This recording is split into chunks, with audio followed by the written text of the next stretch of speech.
अस्सलाम वालेकुम friends, this is Humayun and you are watching Informative Tech. और यार जो सैमसंग कंपनी है हम सबको ही पता है कि यार काफी अमेजिंग किस्म के मोबाइल फोन बनाती है।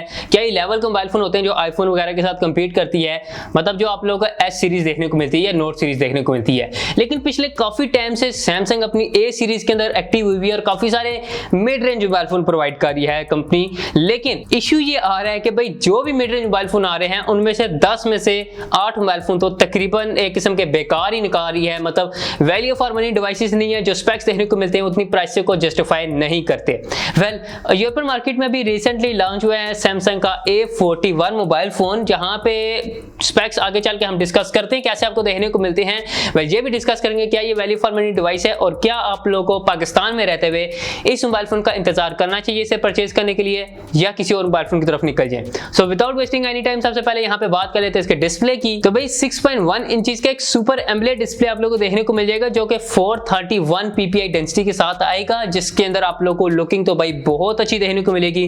कलर एक्यूरेसी काफी अच्छी होगी और अगर वाला डिस्प्ले की जस्ट बात कीजिए तो भाई बहुत अच्छा डिस्प्ले है। सुपर एम्बुलेट है तो क्यों ना अच्छा, और ऊपर से 6.1 इंचेस है तो आप लोगों को ग्रैब करने में मोबाइल फोन काफी इजी फील होगा। ऑल्दो अगर लुकिंग एंड डिजाइन की बात करिए तो भाई यहाँ पे आप लोगों को बैक साइड पे पॉलीकार्बोनेट प्लास्टिक मिलेगी, फ्रेम के अंदर पॉलीकार्बोनेट प्लास्टिक होने वाली है। अलबत्ता लुकिंग काइंड ऑफ आप लोगों को जिस तरह A31 या A51 वगैरह देखने को मिलते हैं वैसी देखने को मिलेगी। लेकिन हाँ एक बात है कि इस दफा इस A41 के अंदर आप लोगों को थोड़ी बहुत प्रीमियम लुकिंग देखने को मिलेगी जो कि काफी अच्छी बात हो जाती है। बात आती है कि भाई यहाँ पे आप लोगों को प्रोसेसर कौन सा देखने को मिल रहा है, तो सबसे पहला मसला यहीं पे है क्योंकि यार यहाँ पे आप लोगों को मीडियाटेक का हीलियो P65 देखने को मिल रहा है जो कि 12 नैनोमीटर आर्किटेक्चर बेस है।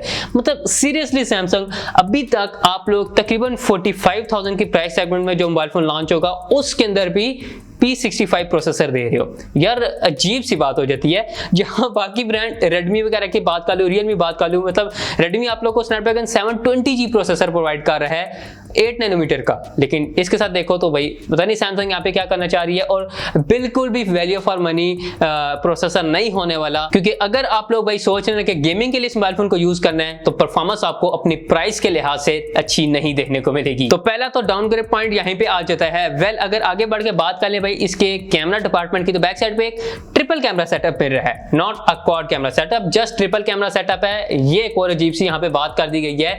लेकिन यहाँ पे अगर सेंसर्स की बात कर लीजिए तो 48 मेगापिक्सल का मेन सेंसर होने वाला है, 8 मेगापिक्सल का अल्ट्रा वाइड सेंसर होने वाला है और 5 मेगापिक्सल का एक डेप्थ सेंसर होने वाला है। तो अगर क्वालिटी की बात कर लीजिए तो पिक्चर क्वालिटी आपको ठीक ठाक देखने को मिलेगी, ना कि बहुत ज्यादा अच्छी और ना कि बहुत नॉर्मल। बिल्कुल आप लोगों को average picture quality, video quality देखने को मिलेगी। लेकिन एक बात याद रखना, 1080p 30 fps की वीडियो रिकॉर्डिंग मिली है, कोई स्लोमो वगैरह आप लोगों नहीं देखने को मिलेगा। ये काफी अजीब सी बात हो जाती है अगेन से कि भाई जो इस प्राइसिंग के अंदर ये मोबाइल फोन आ रहा है वहां पे आप लोगों को हर लिहाज से अच्छे स्पेक्स मिलने चाहिए। लेकिन सैमसंग पता नहीं इस बात को क्यों नहीं समझ पा रही कि भाई हम अच्छे मोबाइल फोन अगर नहीं निकालेंगे तो हमारी वैल्यू खराब हो जाएगी।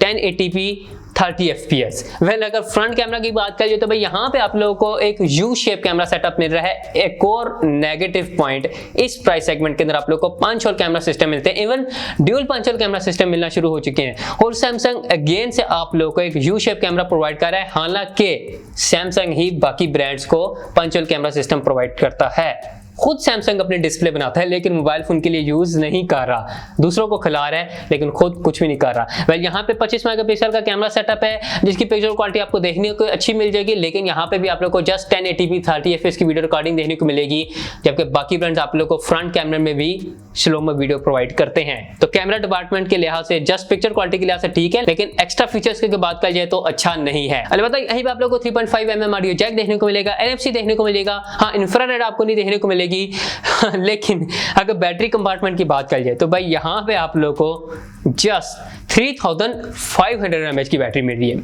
सीरियसली यार, मतलब क्या कहें, जिस डिपार्टमेंट को यहाँ पे छेड़े ना, हर डिपार्टमेंट के अंदर अजीब सा काम सैमसंग ने यहाँ पे किया हुआ है। 3500 mAh, मतलब जहाँ पे ब्रांड्स 4000 से 5000 की तरफ जाने की कोशिश कर रहे हैं, 6000 जाने की कोशिश कर रहे हैं, सैमसंग वापस आने की कोशिश कर रही है। भाई आपको कम बैटरी दे रही है, क्या अजीब सी चीज कर दी है जिसके साथ आप लोग को जस्ट 15 वाट की नॉर्मल चार्जिंग प्रोवाइड कर रहे हैं। वेल क्या कह सकते हैं भाई, इतने सारे अजीब से स्पेक्स, हर डिपार्टमेंट लोअर क्वालिटी का प्रोवाइड किया जा रहा है, लेकिन मैं गारंटी से कह सकता हूं कि जिस टाइम ये मोबाइल फोन पाकिस्तान में लॉन्च होगा लोग फिर भी इसे परचेज कर लेंगे। पता नहीं क्यों परचेज करते हैं, हालांकि यूट्यूबर्स रिव्यू डाल देते हैं कि भाई इसे ना परचेज करो, वैल्यू फॉर मनी डिवाइस नहीं है, लेकिन फिर भी परचेज कर लेते हैं जाके। अलबत्ता अगर प्राइसिंग की बात करिए तो भाई ये एक्सपेक्टेड है कि पाकिस्तान के अंदर तकरीबन 45,000 की प्राइस सेगमेंट के अंदर लॉन्च होगा जुलाई के एंड पे, और नेक्स्ट महीने के स्टार्ट में तकरीबन आपको मोबाइल फोन लॉन्च होता है देखिएगा।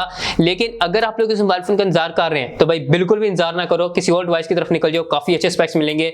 इस टाइम 45,000 की अंडर आप लोग को जो मोबाइल फोन बेस्ट लेवल का देखने को मिलता है वो है Redmi Note 9 Pro। जाओ परचेज कर लो, आप लोग हर डिपार्टमेंट काफी अच्छा देखने को मिलेगा।